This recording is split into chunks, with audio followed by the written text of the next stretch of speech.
नमस्कार। India times TV के सभी सब्सक्राइबर व्यूअर्स दर्शकों का तहे दिल से स्वागत है।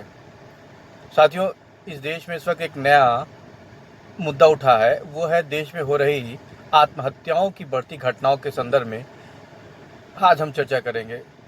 मुद्दा ये है कि अभी आपने हाल ही में सुना है कि देश के एक प्रसिद्ध कलाकार, बॉलीवुड कलाकार सुशांत सिंह राजपूत ने अपने घर में आत्महत्या कर ली। जिसके पास सब कुछ था, पैसा, शोहरत, नाम, यश, सब कुछ जो उसने चाहा वो अपनी ज़िंदगी में हासिल किया।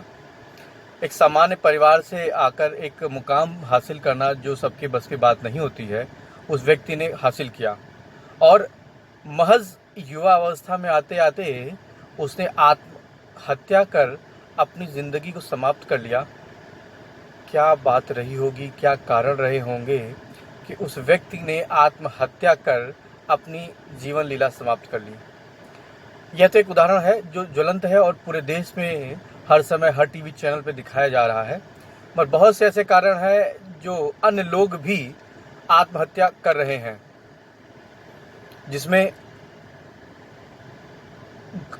जो मध्यम वर्ग के लोग हैं, जो अन्य क्षेत्रों में काम कर रहे हैं, मजदूर हैं, गांव के किसान हैं, गरीब हैं और आत्महत्या कर रहे हैं। कोई अपने परिवार के साथ, बीवी बच्चों के साथ आत्महत्या कर ले रहा है। उसकी कुछ मजबूरियां हैं जो आत्महत्या कर रहा है। इन पे कहीं कोई चर्चा होती नहीं, कभी डिबेट होती नहीं, कोई बड़ा चैनल इसे दिखाता नहीं। मगर ये क्रम बहुत तेज़ी से बढ़ा है। लॉकडाउन के दौरान और लॉकडाउन के बाद यह ग्राफ तेज़ी से ऊपर बहुत तेज़ी से बढ़ रहा है। ख़ासतौर से वह युवा वर्ग जो इस दबाव को झेल नहीं पा रहा है, बेरोज़गारी, भूखमरी और फटे हाल ज़िंदगी जीने को मजबूर हो रहे किसान, मजदूर इस दबाव को झेल नहीं पा रहे हैं और उनके घरों में खाना नहीं है और वो आत्महत्या कर रहे हैं। चर्चा करते हैं कि आखिर ये आत्महत्याएं बॉलीवुड स्टार जैसे लोगों से लेकर गांव के किसान के लोग क्यों कर रहे हैं। अगर उच्च वर्ग और मध्यम वर्ग से ऊपर उठ के जीवन जीने वाले लोगों की बात करें तो इस लॉकडाउन ने जहां उन्हें घरों में मजबूर कर दिया है रहने को और उनका रोज़गार भी छीन लिया है, तो आर्थिक रूप से उनके रोज़गार छीनने के कारण वो काफ़ी दबाव में हैं, परिवार की जिम्मेदारियां और आमदनी शून्यता की ओर। तो क्या करें और क्या ना करें वाली स्थिति पे हैं। क्योंकि अंदर से वो दुनिया के सामने बहुत ही संभ्रांत हैं, इसलिए किसी के सामने हाथ नहीं फैला सकते और आर्थिक स्तर पे उन पे इतना दबाव है। बहुत सारे लोन्स हैं, होम लोन, कार लोन और गुड्स लोन्स, मतलब बहुत सारे चीज़ों पे उन्होंने अपना ज़िंदगी क्रेडिट पे गुजार रहे हैं और उस क्रेडिट पे इंटरेस्ट के साथ उसे वापस करना है और आमदनी इतनी नहीं है कि उसे क्रेडिट के साथ वापस कर सकें। बच्चे हैं, उनकी शिक्षा है, पत्नी है, माता पिता हैं, उनके जीवन निर्वाहन के लिए भी उन्हीं को दारोमदार है और वो खुद के लिए भी कुछ नहीं कर पा रहे हैं और परिवार की जिम्मेदारियां भी उन पे हैं। इस दबाव को वो सह नहीं पा रहे हैं। बड़े शहरों में जहां एकाकी जीवन जीने वाले लोग, जब उन्हें अपना कोई मिलता नहीं है कि जिसके कंधे पर वो सर रख कर ये कह सकें कि मेरे साथ ये समस्याएं हैं और वो अपने मन को हल्का कर सकें। माँ बाप कहीं रहते हैं, बच्चे कहीं रहते हैं और ऐसी स्थिति में एकाकी जीवन आदमी को डिप्रेशन की ओर लेके जाता है। डिप्रेशन उसे आत्महत्या की ओर लेके जाती है।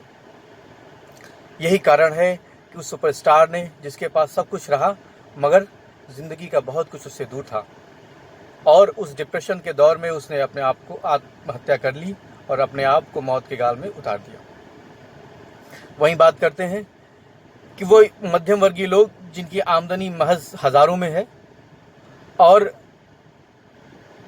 परिवार है, परिवार की जिम्मेदारियां हैं, बच्चे हैं, उनकी शिक्षा की जिम्मेदारी है, उनके भरण पोषण की जिम्मेदारी है, किसान है, मजदूर है, जो लॉकडाउन के बाद अपना रोजगार छोड़कर गांव की ओर पलायन करके आ चुका है। अब उसके पास रोजगार का संकट है। पिछले कुछ महीनों से उसने जो कुछ कमा के रखी थी पूंजी, उससे अपने परिवार को चलाया, परंतु अब वो पूंजी खत्म हो चुकी है। अब नए सिरे से रोजगार मिल नहीं रहा है। वह बाहर पुनः जाकर रोजगार करने की हिम्मत नहीं जुटा पा रहा है। अपने देश और ज़िले और शहर और गांव में जहां है वो, वहां उसको उसके हिसाब से रोज़गार नहीं मिल पा रहा है। अब रोज़गार ना मिल पाना उसके परिवार के लिए एक बहुत बड़ी समस्या है। रोज़गार नहीं होगा, आमदनी नहीं होगी, आमदनी नहीं होगी तो घर में लोगों के लिए भोजन नहीं होगा, भोजन नहीं होगा तो कोई भी पिता अपने बिलखते हुए बच्चों को मरता हुआ नहीं देख पाएगा। या तो वो अपराध की गली पे कूद जाएगा, वह हथियार उठाएगा और किस लूटपाट करेगा कि अपने बच्चों के पेट भर सके, या फिर वह अगर इस दबाव को सह नहीं पाएगा तो आत्महत्या कर अपने आप पूरे परिवार की जीवन लीला को समाप्त कर लेगा। आगरा, बलिया, एटा, प्रयागराज ऐसे कई जिले हैं जहां पे आत्महत्याओं की घटनाएं सामने आ रही हैं, परंतु उनकी संख्या बहुत कम है। मगर दिखाने की ऐसे मरने वालों व्यक्तियों के परिवार की चर्चा कहीं किसी मीडिया हाउस में नहीं होती है। वह बस किसी अखबार की छोटी सी सुर्खी बनती है और वहीं से ख़त्म। मगर क्या ऐसा ही चलता रहेगा तो देश का नौजवान किधर जाएगा? अगर वो आत्महत्या करेगा उसका परिवार भी पीड़ित होगा, उसके लोग उससे जो जुड़े होंगे वो भी दुखी होंगे। और अगर ये दर बढ़ती गई तो इससे देश की ही नुकसान है, अहित है कि हमारा देश, हमारे देश की सरकार, हम अपने समाज के बच्चों का, अपने समाज के नौजवानों के साथ नहीं खड़े हो पा रहे हैं। वो इतने डिप्रेशन में है कि आत्महत्या तो कर ले रहे हैं मगर अपने किसी मित्र से, कभी किसी साथी से अपने दिल के दर्द को बयान नहीं कर पा रहे हैं। तो हमें अपने आसपास के सभी लोगों को मिलते रहना है, उनकी नब्ज टटोलनी है कि वह किसी ऐसी स्थिति में ना पड़े कि वह आत्महत्या जैसे घिनौना या कायरतापूर्ण काम करें, जिसके बाद उनका पूरा परिवार रोने बिलखने को मजबूर हो जाए। वह तो आत्महत्या करके चले जाते हैं, परंतु खून के आंसू रोने के लिए उनका परिवार उनके पीछे रह जाता है। जो भी व्यक्ति ऐसे कायरतापूर्ण काम करता है वह अपने पीछे एक बहुत बड़ा प्रश्न चिन्ह छोड़ जाता है कि अब उसके बाद क्या होगा। जिन बच्चों के क्रंदन से वो पीड़ित था, अब वह खून के आंसू रोएंगे उसके बाद।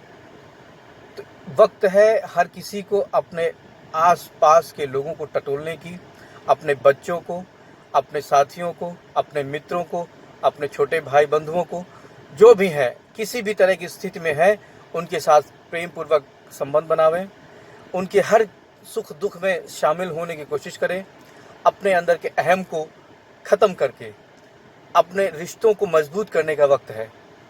हमें वक्त है एक दूसरे के लिए साथ खड़े होने का, बाजू से बाजू मिलाकर, कंधे से कंधा मिलाकर, हृदय से हृदय मिलाकर हर किसी के साथ खड़े होने का दौर है।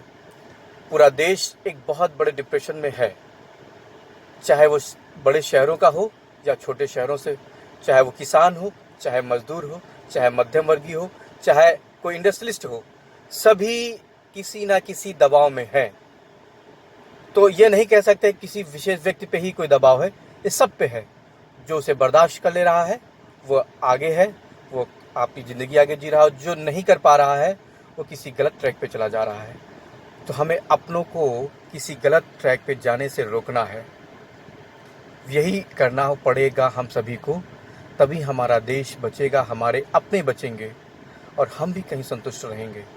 तो साथियों, अपने अहम को छोड़कर मैं क्या हूँ से नहीं, मैं क्या था से नहीं, मैं क्या कर सकता हूँ ये देखिए।